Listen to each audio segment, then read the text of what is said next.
New Philadelphia 26-21 at Woody Hayes Quaker Stadium. I'm Matt Croy alongside Jake Seidel. And Jake, really a back-and-forth game just like it has been the last couple of years, going down to the wire. But in the end, the fourth quarter belonged to New Philadelphia. Yeah, Matt, like you said, back and forth. And really until the last 2 minutes there, you had the feeling West Holmes was still in it. They took that lead in the third quarter and just couldn't close it out. Had a few plays that I'm sure didn't pan out exactly how Coach Lepla had them drawn up. But again, you hate to talk about silver linings, but they played. The Knights played really good in that game. A lot of bright spots in that game. The Quakers got off to a good start in the game, but West Holmes got a key score in the second quarter. Of course, the jailbreak, the Coy Beachy, and really he did the rest. And Beachy himself just had a fantastic night in that game. You look at that third quarter return he had to set up the touchdown drive for the Knights. He was the best player on offense Friday night for West Holmes, and he needs to do that again this week. He was fun to watch, no question. That shut up the touchdown pass, the Rhett Cheney there that tied the game up. And then, of course, the touchdown pass late in the game, the Reed Hawksworth, and that was big. West Holmes lead at that time through three. But also, Hawksworth, of course, a player that missed the week before because of the injury. He came back and made a big play and made an impact in that game. And I'm sure he was real happy to be able to come back after missing a game and be impactful. And that's something about this West Holmes team. Even when the players aren't playing, they're still participating in practice as much as they can. They're watching film and they're getting ready to play. And you could see that in Hawksworth's case. He was able to get that score and it put West Holmes in front. On the other end for the Quakers, of course, C.J. Carlisle, their wide receiver, had some huge catches, including the big fourth quarter 59-yard touchdown pass in the fourth that really kind of helped seal the deal for them. And New Philly, we knew they were going to be a deep threat coming into this game. Even as a team that likes to run the ball more, they've got those guys that can run down the field. And they got a quarterback that can get it down the field. And they're going to be a team to watch out as you head into Week 10 and potentially the playoffs. Obviously a tough loss for West Holmes. The new question, a big game, obviously, this week. A big game against Canton South and the Wildcats, a team that's down a little bit after having a few great years in the Principal's Athletic Conference. But this is a very winnable game for West Holmes, and it's a must-win game to keep the season alive. Must-win game, no question, for West Holmes, trying to snap that three-game losing streak going into Week 10. And alongside West Holmes Knights head football coach Keaton Lepla coming off that 26-21 loss to New Philadelphia last week. Obviously a tough loss, as we talked about after the game, Keaton, but still a lot of positives that you can draw off of from that last game. Yeah, like we talked about after the game, you started to see the guys believe in themselves. I thought our run game did a really good job. We had a lot of guys, step up when guys go down. Again, there's a lot of positives from it. As far as a quarter-wise, I think the third quarter might have been the best third quarter of football, the best quarter of football we've played all year. There's a lot of positives from it, but we gotta put four of those quarters together, to make sure we got a shot at that second season. And Jake and I were talking about, certainly as we talked about after the game, Coy Beachy and really the playmaker he can be, and he threw that certainly in that last game. Yeah, everywhere. Trying to take shots with him on offense, trying to get him the ball. That kid's matured, leaps and bounds this year.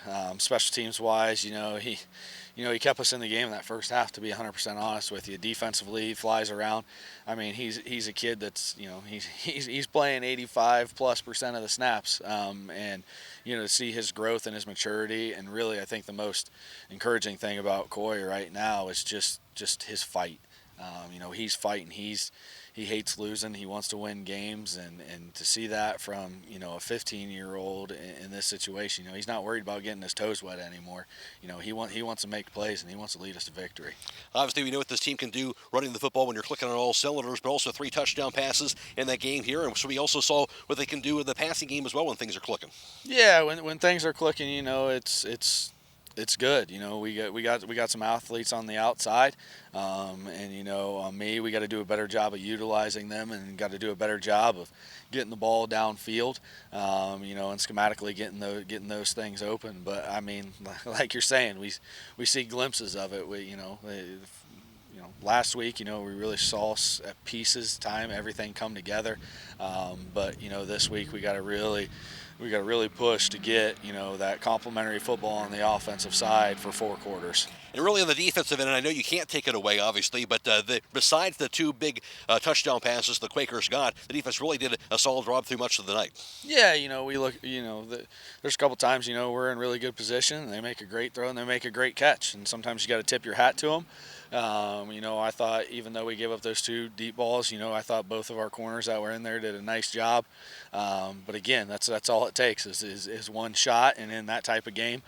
But yeah, defensively, I thought there's bright spots, all across the board. Again, there's some bad habits that we gotta nix that we've seen these last 3 weeks, and continue to find ways to get better.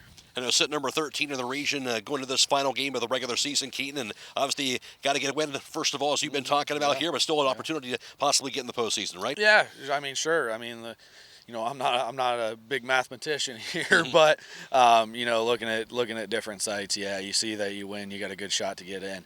But at the end of the day, talking to our team, the only thing we can control is what we do on Friday. We can't control any of the other games, and if you even want to have a shot at a second season, you got to take care of business on Friday. I said, the most dangerous kind of animal is one that's cornered. So we're cornered right now, and the challenge to those guys is, what are you going to do when you're in the corner? Are you going to come out swinging and keep swinging for that second season, or are we just going to kind of accept our own fate? Taking on Canton South, cap off the Week 10 here, and for them, a team that's played pretty good football here of late. What do you know about this Canton South team? Yeah, I mean, again, early in the year, they have a tough schedule. They have a tough schedule early on. That's kind of deceiving with their record. Obviously, some common opponents in Triway and Orville. But they're a team that as we're watching them, they're balanced on offense. They can line up in heavy packages and run the ball down your throat. They can spread it out and chuck the ball deep. So they're going to present issues for us as a defense. And then, defensively, they run a variety of defenses. They run a 4-4, 4-2-5, and a 3-4. So, it's again, a lot of what we talk about is focusing on us and focusing on our job and doing our 1/11th is the biggest thing for us. We got to shore up our errors. We got to shore up our miscommunications. Do what we do best and go out and play football. And Keaton, it doesn't mean everything, I realize, but it's nice to be back home, I'm sure. Oh yeah, absolutely. This team has pretty good road warrior mentality, but I've said it before, and I'll continue, and I'll say it till the day I die. There's nothing like playing at Knight Stadium. Keaton, thanks. Good luck on Friday. Thank you. Jake Saddle here with Westholme seniors Dylan Sowers, Cam McCluggage, Blake Johnson, and Evan Hawksworth. And Dylan, we'll start with you. A tough loss to New Philadelphia as the senior leaders of this team. What have you guys kind of been doing to keep the energy up in the first few days of practice? We kind of just been keeping our head down and pushing through it. After a loss like that, especially with this, we need to win this game to get into the playoffs. So, we just got to keep pushing and keep digging. Cam, what about you? So when practice starts, we always like to keep the energy up. So it's real easy for somebody to come in on Monday after that tough loss, keep their head down. But, I think as our senior group, we should come in and be able to, pick everybody up. And I think that was pretty easy starting yesterday. Came in pretty tough, so. Blake? Yeah, like Cam said, it's really easy to just keep our head down, and I think it's just important for the seniors and leaders of this team to bring energy at practice and before team sets to just get everyone up and make sure everyone knows their jobs, especially the younger class that's stepping in. Evan? I think we just gotta stay positive and just keep the energy up, stay positive, say positive things. That's about it. So, Evan, you were this entire class, we'll start with you on this one, you were in this similar situation last year coming into Week 10, needing to win to make the playoffs. So what's that experience from last year? What did that help teach you getting you ready for this year? I think it's just kind of just your mentality. You got to stay positive and keep on grinding through and just hope for the best, honestly. And just at this point, we have nothing to lose, so just go as hard as you can. Blake? I think we play a little harder conference than a lot of teams coming into this playoffs, so I think it's important to keep our heads up and just make it into the playoffs and show these teams that we have a lot more talent than our record shows. Cam? So I think coming from last year, being in the playoffs, and, I think all of us were coming in a little nervous, but I think after last year, we kind of learned what we need to do and how we need to prepare, so I think this week's going to be a lot different, and I think we'll start off pretty strong. Dylan? I agree with Cam with what he said about last year, and we're kind of in the same boat, like you said. And we just need to, we got to win this game, or we won't make it in. So our backs are against the wall. We just need to keep fighting. So it's Canton South on Friday. The Wildcats coming to Knight Stadium for the first time, and you get to play one more time, guaranteed, in front of the home fans. What are you doing to get ready for the game? We've been, me personally, I've been looking through my install, watching film, just practicing hard. You just got to keep your spirits up and keep working. Yeah, I think we all need to keep our spirits up and, talking mentally, but I think more so physically we need to start preparing, we need to be stretching a lot more and, things like that, drinking our water so we're not cramping or anything like that, and I think that's the most important part. Blake? I think we really just need to keep the intensity up. Like, this is our last guaranteed game, especially for our seniors, last time playing in this stadium. We just got to play like we're hungry, play like we want to win something. I think we just need to work as a team, and get the job done, and just try our hardest, keep our mentality strong. Hey guys, thanks for your time. Good luck on Friday against Canton South. Thank you.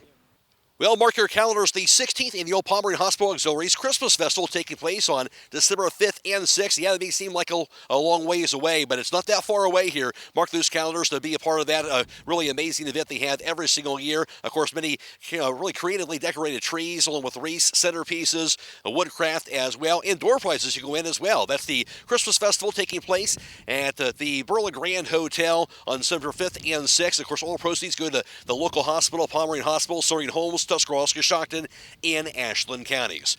Well, West Holmes comes in trying to snap a 3-game losing streak. They're 5-4 this season. They finished the Ohio Cardinal Conference at 3-3 going into Week 10, taking on Canton South for the first time in school history. The Wildcats, a record of 4-5. They finished the Principals Athletic Conference at 3-3, and they actually are playing pretty good football here of late, winning 3 of the last 4 games. Over the course of those last 4 games for the Wildcats, they're averaging just over 33 points per game, but giving up just under 29 points per contest. So an offense certainly has been clicking, but also they'll give up some points as well. Of course, coached by Matt Dennison, who previously coached at New Philadelphia. Both teams are in the same region. That's Division 4, Region 15, and both teams on the outside looking in right now, the playoffs. Of course, the top 12 teams in each region go to the postseason. Right now, West Holmes is sitting at number 13. The Wildcats are ranked 15th in that same region. Alongside Jake Saito, and Jake, as we talked about already, really a must-win game for West Holmes, but if you win, you still have a chance to get into the postseason. And that's the whole thing. You need to get out here, get the defense fired up, like come out here. Canton South, probably no shortage of film on West Holmes. This is the third pack opponent the Knights will see this year. I'm sure they got their hands on that Triway and Orville film. The good thing for West Holmes, this is a very different team than it was in those Week 1 and 2 matchups. So hopefully they can come out here, throw the Wildcats for a loop, but it all starts with the defense. You got to keep the Wildcats off the board early, and then I think you got to see Coy Beachy get a few big catches here, make his way down the field, and get the night set up. We'll see what happens on Friday night. Make sure to catch it all right here on WKLM on FM 95.3 and WKLM-FM.com. Yes, we are live streaming the game as well, and have been delayed the last couple of weeks, but we'll be live streamed on the WKLM YouTube page, courtesy of Claxon Communications. Our hometown football Friday night pregame show begins at 6 p.m. Kickoff is at 7 o'clock. For Jake Saito, I am Matt Coy. Special thanks to Keaton Leplaw. And that's been this week's Knights Football Weekly Preview Show, brought to you by Pomeranian Hospital.